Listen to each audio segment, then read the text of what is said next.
हम सब अपनी जिंदगी में सुकून और एक मकसद ढूंढते हैं, है ना। आज हम बात करेंगे एक ऐसी इबादत की, नमाज की। ये सिर्फ एक रस्म नहीं है, बिल्कुल नहीं। ये एक ऐसा अमल है जो सच में जिंदगी को पूरी तरह बदल कर रख देता है। तो चलें देखते हैं कि ये कैसे होता है।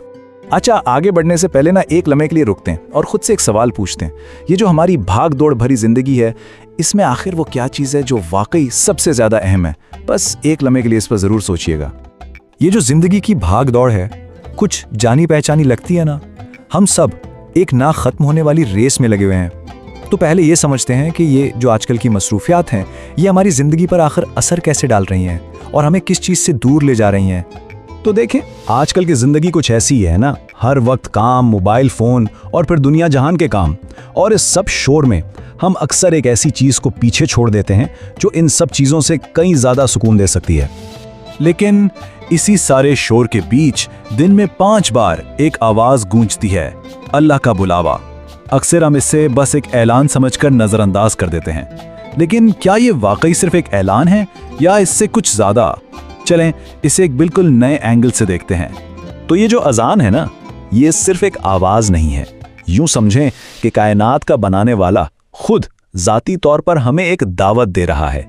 एक ऐसी दावत जो कहती है, सबको छोड़ दो, आओ और मुझसे बात करो। तो जब इस दावत को कबूल किया जाता है तो असल में होता क्या है? यहीं से नमाज की असल हकीकत खुलना शुरू होती है। ये सिर्फ एक इबादत नहीं, बल्कि इससे बहुत बहुत गहरी चीज है। देखिए, नमाज को देखने के 2 तरीके हैं। एक तो ये कि भाई ये सिर्फ एक फर्ज है, पूरा करना है, और दूसरा नजरिया ये है कि ये अल्लाह से सीधा कनेक्शन है, बात करने का, अपने दिल का हाल सुनाने का एक मौका है। और जिस लम्हे ये सोच फर्ज से ताल्लुक में बदलती है ना, बस वहीं इबादत का सारा तजुर्बा ही बदल जाता है। और जब ये ताल्लुक बन जाता है ना, तो उसके असरात कमाल होते हैं।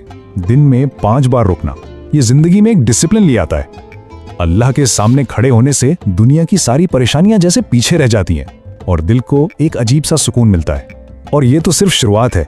नमाज एक ढाल बन जाती है जो गलत कामों से बचाती है।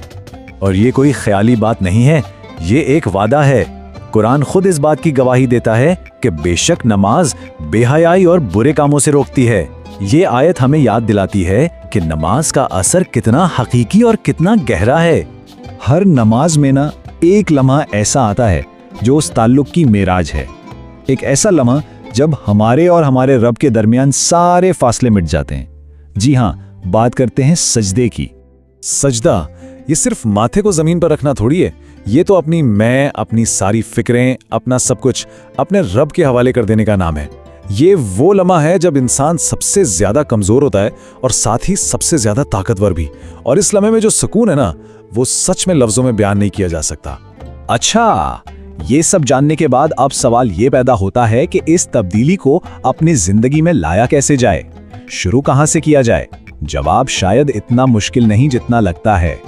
बस इस एक सवाल पर गौर कीजिएगा, ना जाने कौन सी नमाज हमारी आखिरी हो। ये एक ऐसी हकीकत है जो इंसान को अंदर से हिला देती है। जिंदगी का एक पल का भरोसा नहीं, तो फिर इंतजार किस बात का? कल का क्यों? तो चलें आज इसे इरादा करते हैं। पहला कदम, नमाज को सिर्फ एक ड्यूटी नहीं बल्कि अपनी जिंदगी का एक अहम हिस्सा समझना है। और दूसरा कदम, इंतजार नहीं करना, बस अगली नमाज से शुरू करना है। और आखिर में एक बात याद रखने वाली है, हम सब कामयाबी के पीछे भागते हैं, लेकिन असल कामयाबी, हकीकी कामयाबी सिर्फ इस दुनिया की नहीं बल्कि आखिरत की भी है। और इस हमेशा रहने वाली कामयाबी की चाबी नमाज में ही छिपी हुई है।